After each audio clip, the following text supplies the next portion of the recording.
పరిశుద్ధ గ్రంథంలో అసలు దేవుళ్ళు ఎంతమంది ఉన్నారు? అసలు దేవుళ్ళు అనేవారు ఎంతమంది? ఈ పరిశుద్ధ గ్రంథంలో మనం చూసుకున్నట్లయితే దేవుళ్ళు అసలు ఎంతమంది ఉన్నారని చాలా మందికి చాలా డౌట్‌లొస్తున్నాయి. కనుక ఈరోజు మనందరం కూడా పరిశుద్ధ గ్రంథంలో ఎవరెవరు ఉన్నారు? ఎంతమంది దేవుళ్ళు ఉన్నారు? అనేది మనం ఈరోజు చూద్దాం.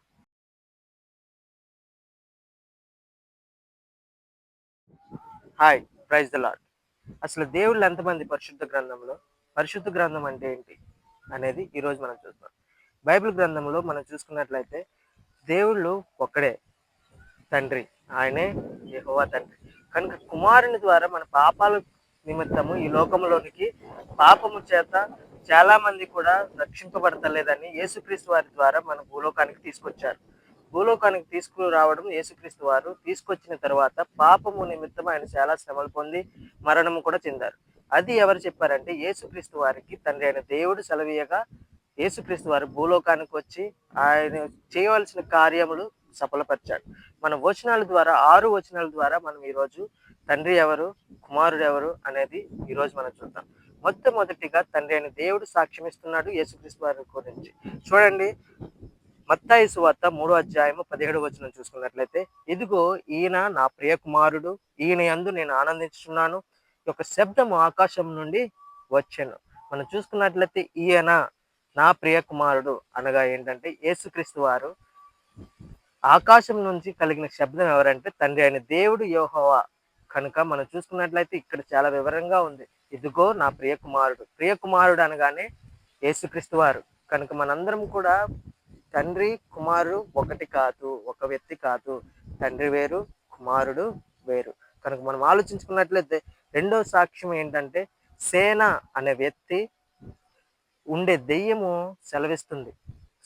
ఒక సాక్ష్యము. మనం చూసుకున్నట్లయితే మార్కు సువార్త 5 అధ్యాయము 7 వచనంలో యేసు సర్వోన్నతుడై దేవుని కుమారుడా నాతో నీకేమి పని? నన్ను బాధపరచుకుమా.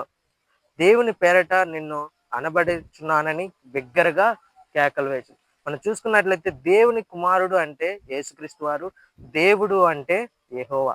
చూసుకున్నట్లయితే మనం ఒక దెయ్యం కూడా సాక్ష్యమిస్తుంది. తండ్రి వేరు, కుమారుడు వేరని. తండ్రి యెహోవాని, కుమారుడు యేసుక్రీస్తు వారని. అలాగే మూడో సాక్ష్యం కూడా చూసుకున్నట్లయితే సిలువ మీద ప్రాణం విడిచిపెడుతూ క్రీస్తు వారు చివరగా పలికిన మాటలు. లూకా సువార్త 23 అధ్యాయము 46 వచనం చూసుకున్నట్లయితే యేసు గొప్ప శబ్దంతో కేకలు వేసి తండ్రి నీ చేతికి నా ఆత్మను అప్పగించుచున్నాను. ఆయన ఇలాగు చెప్పి ప్రాణము విడిచెను. తండ్రి అంటే యెహోవా తండ్రి దేవుడు. నా ఆత్మ అప్పగిస్తున్నానంటే యేసుక్రీస్తు వారి ఆత్మ తండ్రి అయిన దేవునికి అప్పగిస్తున్నాడు సిలువ మీద పలుకుచు. నాలుగో సాక్ష్యం కూడా చూసుకున్నట్లయితే యేసుక్రీస్తు వారి యొక్క సాక్ష్యం. యెహోవా యోహాను 16 అధ్యాయము 28 వచనంలో చూసుకున్నట్లయితే నేను తండ్రి యొద్ద నుండి బయలుదేరి లోకమునకు వచ్చి ఉన్నాను మరియు లోకమును విడిచి తండ్రి యొద్దకు వెళ్ళుచున్నానని వారు చెప్తున్నారు. తండ్రి అంటే యెహోవా తండ్రి, నేను అంటే యేసుక్రీస్తు వారు. కనుక మనందరం కూడా చూసుకున్నట్లయితే ఆయన పంపిస్తేనే క్రీస్తు వారు ఇక్కడికి వచ్చారు. ఆయన ఆత్మస్వరూపి. తండ్రి అయిన దేవుడు ఆత్మస్వరూపి. కనుక ఆయన ఆత్మతో పాటు యేసుక్రీస్తు వారి ఆత్మ కూడా అప్పగిస్తున్నానని చాలా తేటగా మనకు తెలియజేస్తున్నారు. ఐదో సాక్ష్యం కూడా సిలువ వేయబడి యేసు ఎవరితో లేపారు అనే విషయంలో ఐదో సాక్ష్యంలో కూడా ఉంది.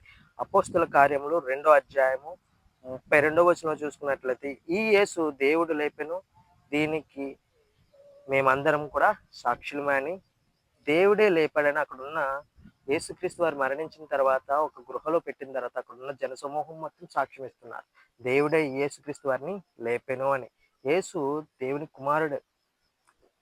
తండ్రి కుమారులు సపరేటేనండి. ఆరో సాక్ష్యం కూడా మనకి ప్రభు ఎవరు, మనకి దేవుడు ఎవరు అని చూసుకున్నట్టే 1 కొరింథీయులు 8 అధ్యాయము 6 వచనంలో చూసుకుంటే మనకు ఒక్కడే దేవుడున్నాడు. ఆయన తండ్రి.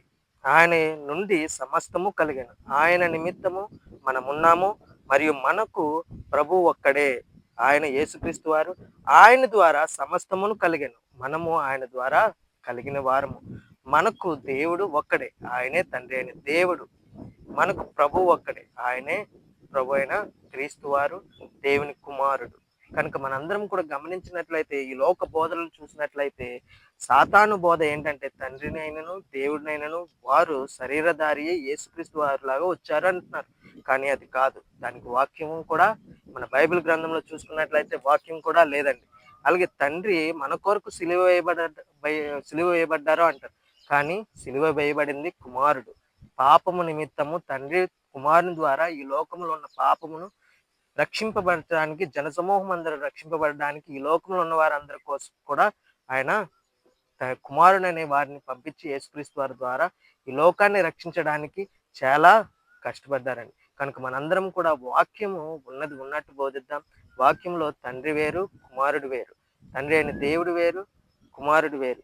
కనుక మనందరం కూడా తండ్రిని యేసుక్రీస్తు వారి ద్వారా మనందరం కూడా ఆయనే మన కోసం సిలువ వేయబడ్డాడు. మన పాపాల నిమిత్తం సిలువ వేయబడి ఆయన ద్వారానే మనందరం కూడా తండ్రి అయిన దేవుణ్ణి పరలోకానికి చేరుకోగలం. కనుక మనందరం కూడా ఈ 2 విషయాలు తండ్రి వేరు, కుమారుడు వేరు అని తెలుసుకుని మన వాక్యం ద్వారా మనం ఎంతగానో విశ్వాసం కలిగి దేవుని యందు ఆత్మీయ జీవితంలో ఎదుగుదాం. ఆమేన్.